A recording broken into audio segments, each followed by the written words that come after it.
Hey guys, this is Eric Weingarten with Weingarten Racing. It's Saturday, so it's an update video day. But I'm going to warn you now, the sound you hear, the creaking and stuff, we're under wind advisory, so it's shaking the shop door pretty bad. So if you hear this squealing, that's what's going on. Anyway, I'm going to start off by talking about my cylinder head sale. And they're in the description for this video, there's a link to my online store. Buy some cylinder heads from me. There, that's out of the way. The biggest reason for this video actually has to do with the small block Chevy Cam Challenge. So for those that are unfamiliar, we do have a small block Ford Cam Challenge going on that's happening currently. Right now, I only have 5 cams that are here, and I should have more. The deadline for the cams to be here is May 1st. We will be running the small block Ford Cam Challenge in May. This video is more primarily about the small block Chevy Cam Challenge. If you happen to watch my video last Sunday, where I did my updates, the video was 51 minutes long, and most people watched about 11 minutes, according to analytics. So you may have missed this, but I put the lifters that I'm going to use for the Chevy Cam Challenge. They are from Morel, and they are these pop-up ones that make it really simple because I don't have to pull a manifold, and these lifters just pop out of the way. They are a solid lifter. Here's the change I'm making for the small block Chevy Cam Challenge. I'm doing it as a hydraulic roller. And you're like, how can that be if you're using a solid roller lifter? The people entering cams, must enter a hydraulic roller type profile because I'm going to use those solid roller lifters with it. And you're like, I still don't get it. Here's what's happening. A lot of times I use a hydraulic roller cam, but I'll use a solid roller lifter on it. And what you do is you just tighten down here's how I do it. I tighten down the rocker until it touches the base circle of the cam, the whole lifter does, and then you back off, and typically you back off between 8 thousandths cold or so whatnot. But in this case, on that dyno, I'm going to touch it and just back off by a certain amount, and I'll play with that to get to about 6 or so thousandths of play. I'm not going to run a feeder gauge through it besides to say if it's too much, and that's how it's going to be ran. Unlike the Ford Cam Challenge where it's solid, where it'll be the elastic, exactly what the card says. So that's the biggest difference. So there actually truly are going to be hydraulic roller profiles because the spring itself on the head, way different. It'll be a beehive spring made for hydraulic roller springs. Pressures, you get the idea. I'm sure people will still send in solid roller profiles, and you're more than welcome to do that. But understand, I'm still doing it the same way. Touch it off the base, crack off. So maybe 6 thousandths of lash. And for those that are wondering, why don't you just run a hydraulic roller lifter? Well, the thing is, this is a fuel injected on the small block Chevy because just to remind you of how the small block Chevy is working, you'll be scored 3 times. You'll have an NA pool, and the RPM range is probably going to change now. I'm probably going to do 4,000 to 7,200. You'll do an NA pool, and then you'll do one with about 5 pounds of boost and about 10 or so pounds of boost. And each one of those you'll be scored on. You do your average horsepower, your average torque on all 3 of those, your peak horsepower and peak torque on all 3 of those, and you're ranked. And then your one with the best ranking wins. It's pretty simple. But anyway, that's the basic rules for it. But we're doing a hydraulic thing, and to save time. So all that with this particular engine has fuel injection on it, and to save time pulling the manifold, these solid lifters with the horizontal tie bars will spring out of the way, so I don't have to pull the manifold. So that's why I'm not running a true hydraulic roller lifter.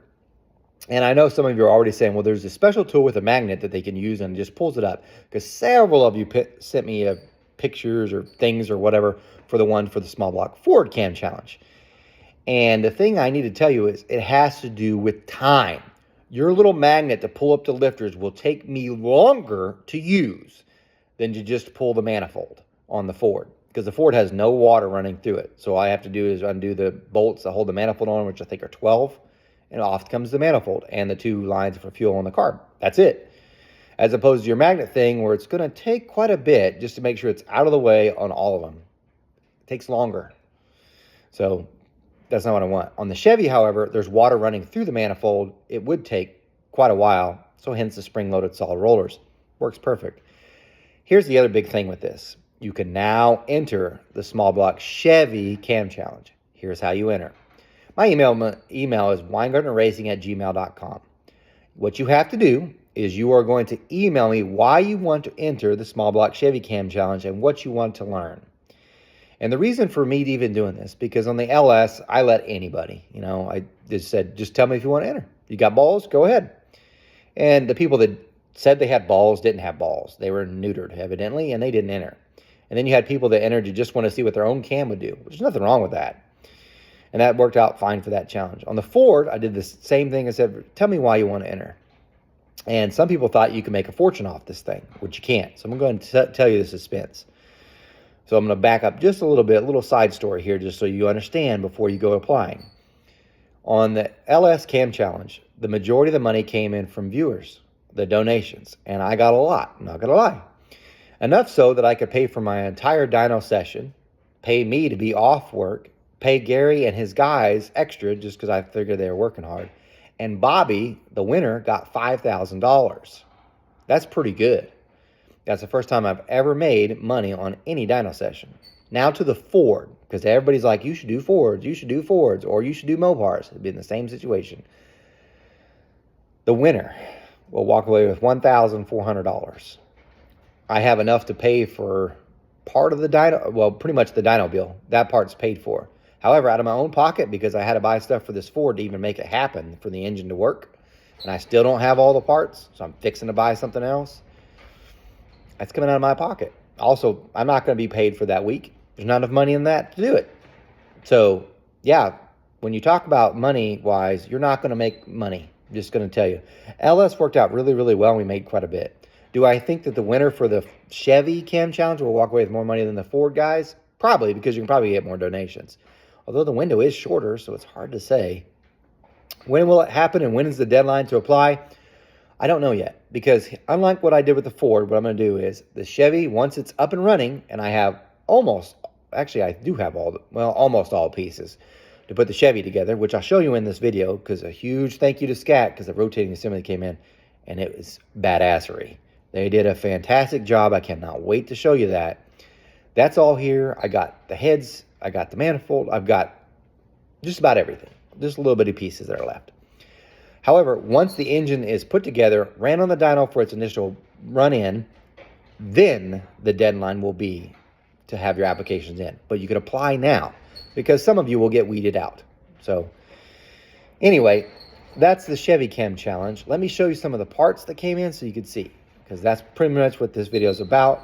And I need to go fast because your attention span is going to last about 4 minutes and 30 seconds longer than this. Here's the crank. It's a Scat, obviously, 3.875 stroke, so this would be a 421. And it's their lighter weight version. You're like, oh, for power, no, it's lighter only as in they scallop the ends, so it's got less windage, so it's perfect. It's got a big block post, so in other words, it can run the big block balancer, so it makes it stronger there for the supercharger. Awesome. And then here are the rods. These are their power adder rods, and they've got that little lightning hole in them. These are ones they call for big horsepower deals. They've got ARP 2000 cap screws, amazing. And here's the piston. Now, this is a custom one by Racetech, which, as you know, AFR, Scat, they're all together in Racetech. And it's a full round piston, flat top design. It's made to work with my Dragon Slayer heads. It's got 043 3mm ring pack, lateral gas ports, and thick wrist pins. So this is really, really nice steel. It's got enough valve pocket that should work with most of what you guys are going to do for cams. I'm going to show you some of the pieces that we use in the small block Chevy Cam Challenge, but also in the description of this video, there'll be a link so that you can donate to the small block Chevy Cam Challenge. If you donate, here's what you get. All the data will be dropped into a Google Drive, and you'll be sent the link. And it automatically updates. As I add stuff, it updates. So you don't have to keep emailing me back. You just reopen it, and it's already there. It autofills every time you open it. It will have the flow numbers for the heads. It will have the weights for the valves, everything that you would need. Eventually, it will have all the cam cards and all the dyno sheets when it's all finished. That's what happens for the people that donate. If you don't donate, you don't. Also, I'm making sure that you cannot donate. So when you do donate, make sure you use your correct email address, because it's tied to that direct email address. This way we don't have people sharing and then they make a YouTube video of the stuff, my data, without ever buying the donation to actually get the stuff. But anyway, this is some of the pieces that will be used. And eventually I'm going to drop this all in, and probably relatively quickly. So donate. That actually goes to the winner. So half goes to me, half goes to the winner. So if you want to it makes a bigger difference. Anyway, let's talk more about this. These are the heads. These are really special. This is my Brodix Dragon Slayer, my CNC ones, but this is my special one, the 40/60 spacing one. It's the best one that I have. Well, not the best one. I might show you the best one in this video because I've been keeping it top secret for a year. But this is the second best one that I have. It's really, really good. It's a fantastic head. It does require shaft rockers. Now, here's what's unique. Because of the way I made the heads, it doesn't require a whole lot of offset for this. So that's the reason why we could eventually, if we wanted to, run a hydraulic roller lifter actually on it, because the offset still can work with an on-center lifter, which is fantastic because these are 255 cc's. These are big runners. So most heads that are this big, as a small block Chevy and 23 degree, require an offset lifter, so it makes you have to run a solid. You don't on this one. So the chambers are relatively small, but the person building this will be Kuntz and Company. And what I'm gonna have them do is O-ring the head and the block. So this way it makes sure it seals, but that's what's gonna happen for it. The valve train itself, they are titanium valves. So they're pretty light. I think I weighed this intake valve, and don't quote me on this, but I will put the exact specs in that drop whenever I get them there for the people that donate. But this is about 88 grams on the intake side. The exhaust side's a little bit less, but this is the spring that's going to be used. Just to give you an idea, this is a Beehive spring, and it's from Pack. And I only have the steel retainers. Maybe if I got enough donations, but it'd have to be quite a bit. Maybe I'd switch to titanium, but in all fairness, on this steel, I think I've weighed them before. The gram difference is something like 8. So it's not a big difference between titanium and steel on this little bitty deal because the retainer's so small. But it's a Pack 1255X. It's good up to 700 lift, which is about where we'll stop. This will be running a shaft rocker setup from Jessel, and it's a 1/8 intake ratio and 1/7 exhaust. So we should get, chances are if you do a hydraulic roller profile, you're probably gonna get right about 700 lift with that. So excellent deal. This is the first part of it so you guys can see. You've already seen the rotating assembly in this. It's a nice piece. We're running a Vortex supercharger, and I'll show more of that and later on. But anyway, let me go into some other stuff that's not related so much to the small block Chevy Cam Challenge. These are the heads for the small block Ford Cam Challenge.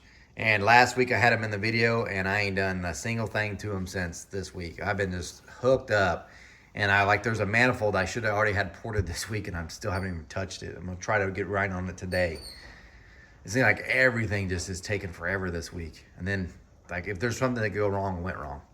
But regardless, wasn't in a super rush to start this anyway because I still don't have the lifters. So if I don't have the lifters by the time I finish this heads, I'm just gonna order some BAMs.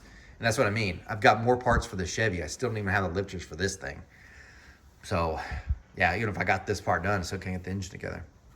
Dunsworth's been pretty busy anyway, so he probably could rush to get this together, but there's no sense in putting more on him. But doesn't have the lifters regardless. So that's what's going on with the Ford. If you want to donate to the Ford Cam Challenge, I'll put a link in the description as well.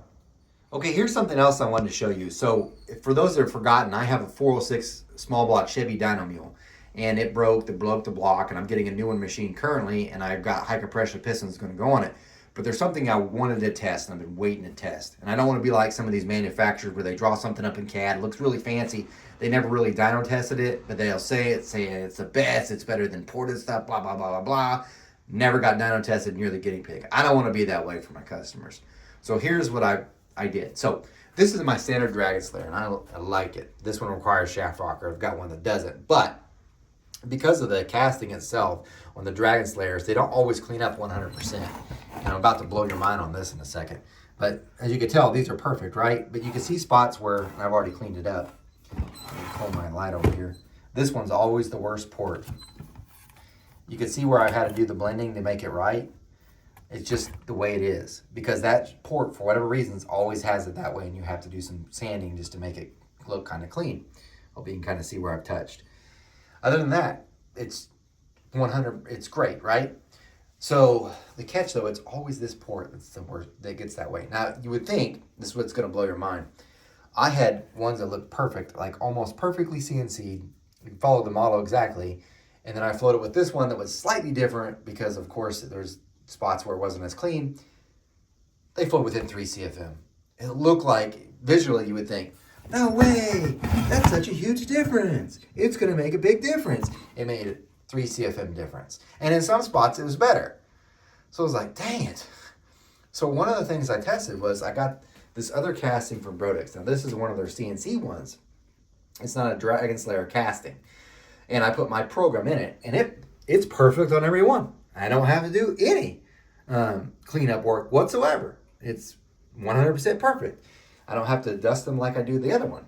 So it thinks great, right? And I was like, yes, except for one thing, and this is the thing getting tested. Not whether that is, because 2 or 3 CFM on the bench, I doubt it makes any difference in an actual running engine anyway. But especially because we do enough big blocks, you know they're like 20 CFM difference between the long port and short port. But this is different.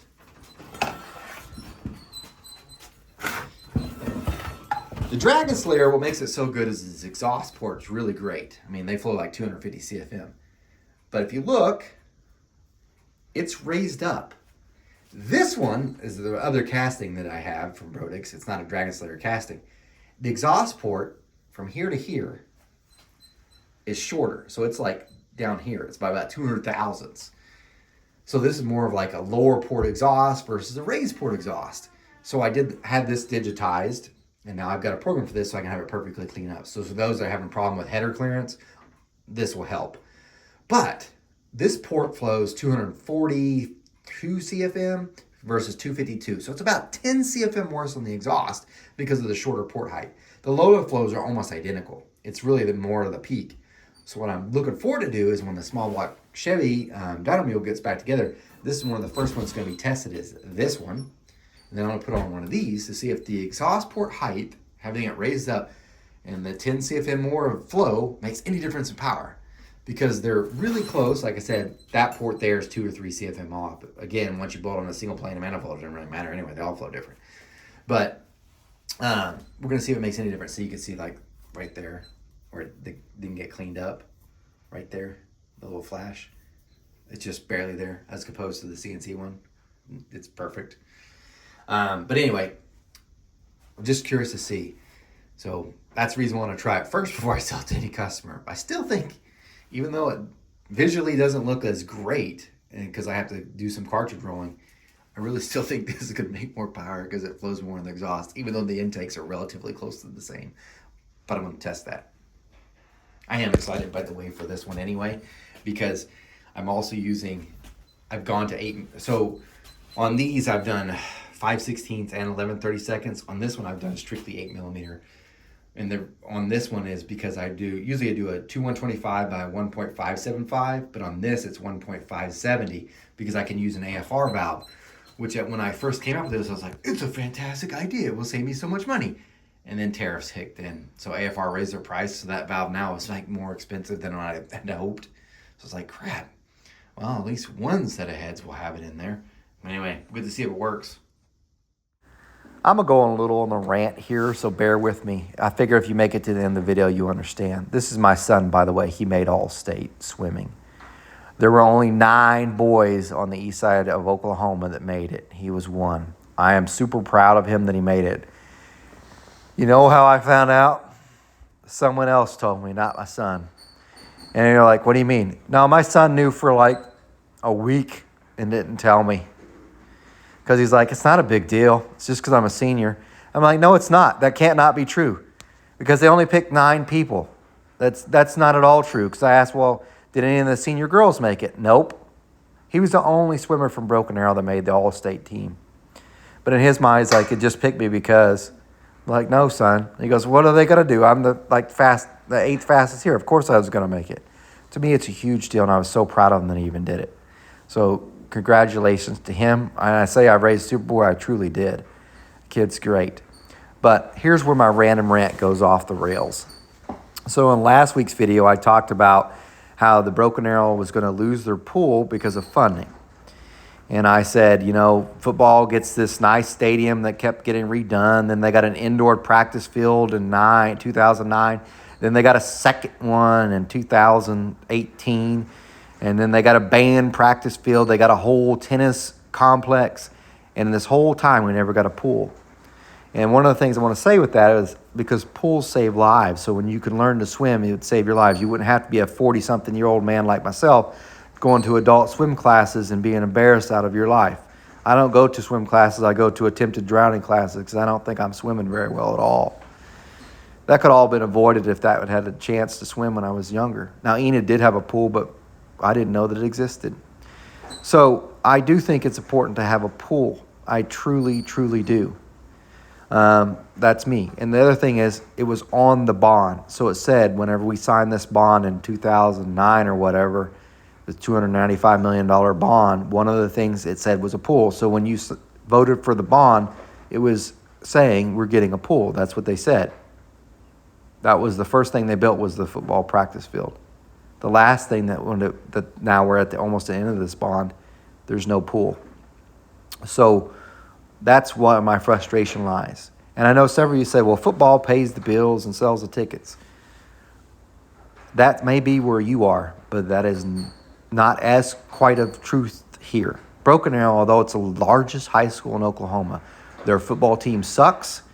It had one good year of the entire 20 years. They won a state championship. For the most part, they lose.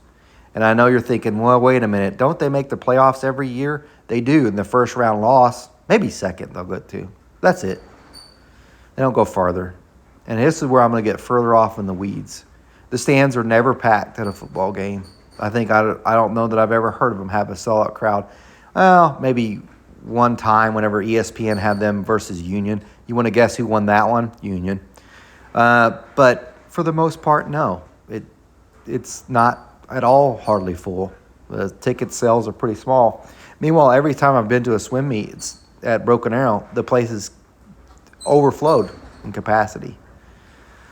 Now, granted, it's smaller capacity, but you get where I'm trying to go with this. But I want to go on a little bit further because this is where it gets me a little upset.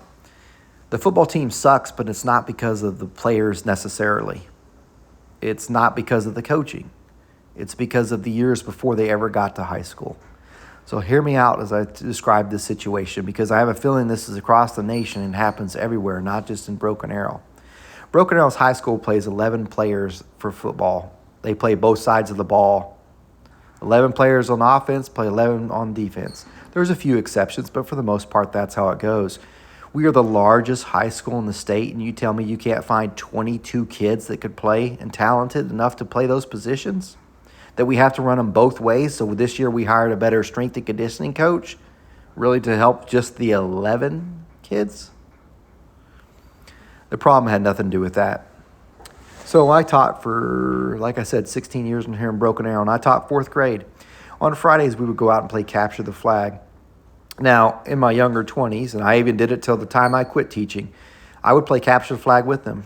So I'd be out there in slacks and tennis shoes. I'd switch off my dress shoes and put on tennis shoes. And I had some wheels back then because I tried playing college and football. And I was pretty good. I did play rugby. And so I had some wheels, and these kids are 9 and 10.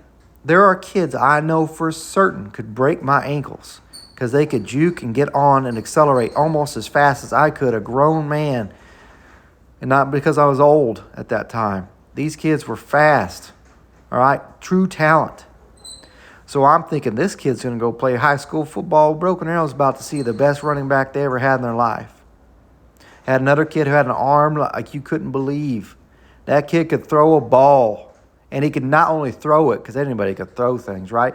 He could throw where it needed to be. So I'm like, this kid's going to be it for quarterback. The same story happened to both of these kids. And you'll understand this if you have a kid that's in sports. In the younger grades, that's done by clubs. So you have a dad that will be the coach of that team, right? You want to guess who gets to be quarterback on that team? You guessed it, the coach's kid. Now, there might be other kids on that team that are as talented or more talented. But they don't get to play because their dad ain't the coach. Dad's got a job, got to work, got to pay the bills, or maybe they're divorced. Doesn't matter, but that kid don't get to play. And that's kind of what happened with these two kids I'm talking about for sure. One's kid's name, and I'm going to tell you his name. He's a grown man now. His name is Ray Atencio. That was one of the fastest kids I ever seen. I'm telling you, running back, he could juke you. He knew when to juke. It's not just that you can do it. Because a lot of players go back and forth and never go forward on the field, right? He knew when to go move forward. Fantastic, right? Goes into play, and he's playing in this area around where his elementary school was, and he got to play. By the time they get to middle school, now we're combining people, teams. And then you got that dad that's got more money than others. He's that coach. Who's running back he's going to play? His son. Even though I knew for certain there are others that are more talented. He don't care. It's his son. Because guess who's developing? He's going to develop more talent with? His son. So then that son gets better. The other one gets left behind. Well, it don't take long for these kids to realize what's going on. Their dad ain't the coach. They're going to be second string every time unless that kid gets hurt. They could be down 50 and they'll finally get in. Nobody cares. Nobody notices. And this happens year after year.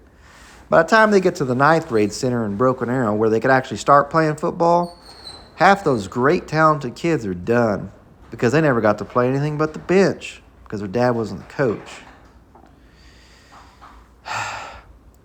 So, those talented kids are done. They don't get to play. They're out. Kids that could have won a state championship. Instead, coaches' kids got to play. Now, by the time they get to 9th grade now, obviously we have coaches for the district. But they understand because they're buddies. Because guess what? Coaches' dads, you coach here, they kind of recognize the coaches that are in 9th grade. And it's still some of that favoritism gets shoved on. And this continues on, and then you get to high school. And we have a team that sucks. Because the better kids already quit. Or they never got a chance to play. And this is what's happening. And this is the reason why Broken Arrow has a strength and conditioning coach to train those 11 people. Because they could have had better. Now, I know, again, this is not a Broken Arrow situation, but this is the reason why I tell it. And I appreciate you listening to me rant. You know what I love about swim? And I truly love this, and it's the same thing I'm sure that goes with track.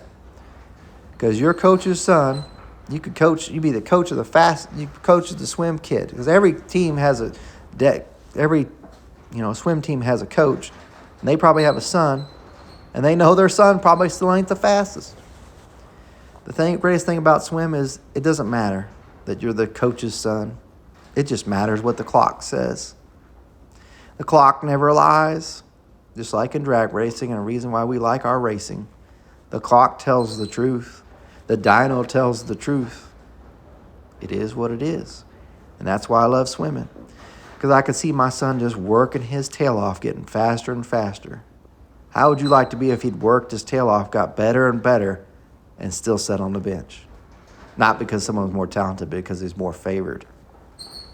That's why I love swim. Look, guys, thanks for listening to this long rant at the end. You guys remember, I'm no Superman. I don't port cast iron heads, and I did race Superboy. You guys take care.